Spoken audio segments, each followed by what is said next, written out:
ઓહ, નમો ગણપતિ નમો હનુમંતા, બંને દેવોમાં કોણ બળવંતા. ગણપતિજી કેસે મને સૂર્યમાન લાડુ, હનુમાનજી કેસે મને તેલ સળે તાજુ. હું બેન શ્રી છું. ઓકે દી.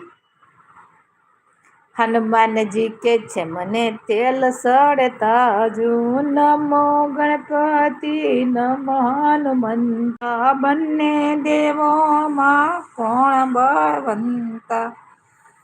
પણ ડોશી છું. ઓકે. જો ડોશી હોય, 6 વર્ષની કે 6 વર્ષની છોકરી હોય, જીવ બધાને ભગવાને હરખો જ આપ્યો છે. એટલે એવું નહીં માનવાનું, મોજ કરી લેવાનું.